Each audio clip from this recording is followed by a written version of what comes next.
Alrighty, let's talk about the idea of soulmates. Love. Yay. Are they real? Are they not real? Is it a bunch of silly kind of new agey stuff? Who knows?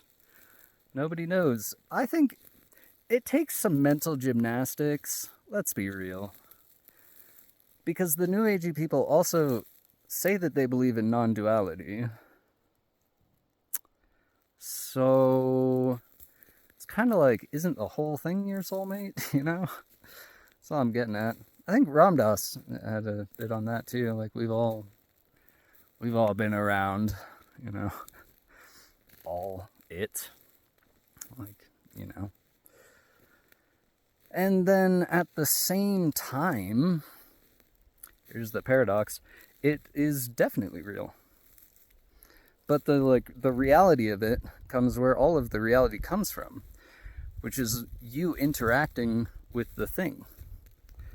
That's the only way it works. And so, out of essentially just a bunch of random silliness, you create meaning by being there, observing it, making decisions, arguing with it, you know, doing whatever. I like Mullen. They think this one's a weed too. Look, they're waging war against this. No. This is like the first, I think it has like a 2-year life cycle.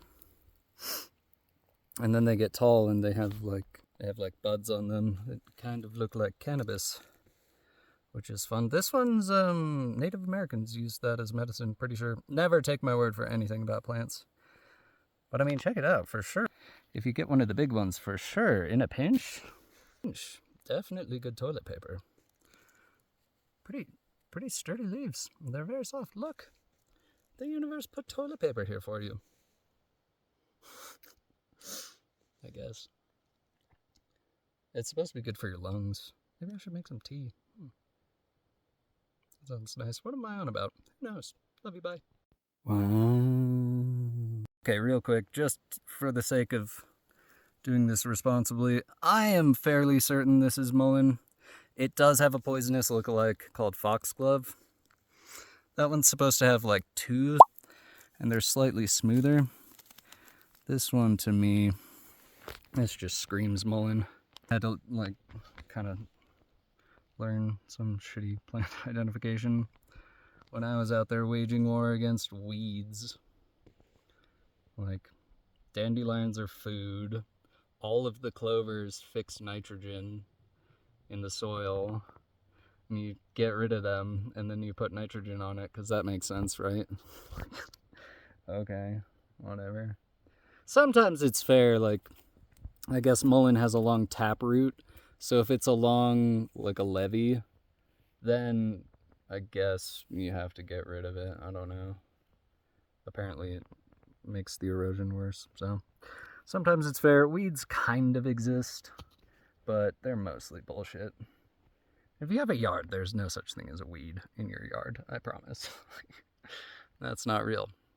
And we need the dandelions. We need more food for the pollinators. They're all dying. That's not ideal, right? Not great.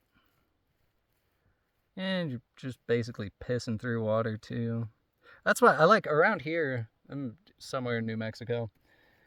A lot of people have like gravel lawns. I don't know what that's called. Little rock gardens. You can make it a little Zen garden. I heard Alan Watts talking the other day about some Chinese technique of growing rocks. They'll like take a nice rock and put it somewhere nice and moist. Anyone else? Moist. It's okay. Moist is allowed to exist. That's fine. But they put it in like kind of a shady, damp area. Damp. That one's kind of... What do you think? Which one's worse? Damp?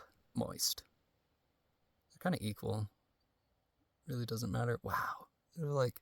My camera won't pick it up, but they're like all these thin spider webs all over everything. It's like glistening.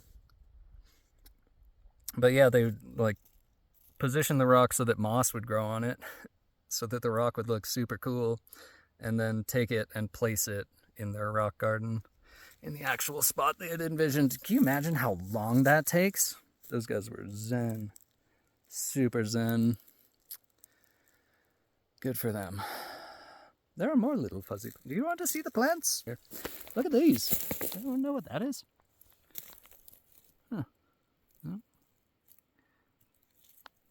I have no idea what that is. Huh. Who knows? Oh, thistles. Thistles as well. Those are edible. You have to like boil them so they don't hurt you. Stinging nettle.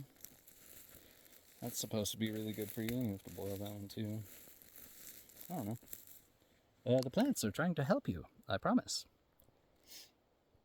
And to be fair, like you have to be super careful and have an actual like human being show you the plants here, at least in North America.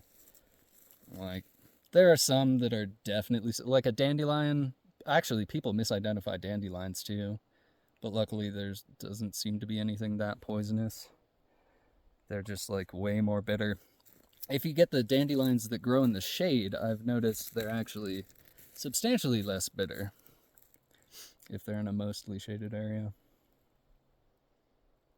They also say if you put a blanket over them for a while, or like a piece of cardboard before you eat them, eat the weeds. It's free food. It's like some of the most nutritious food ever. It's like better for you than kale.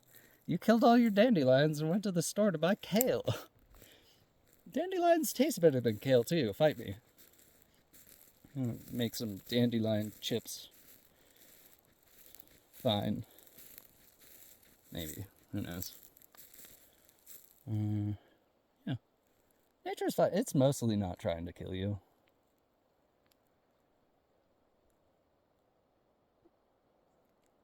Probably.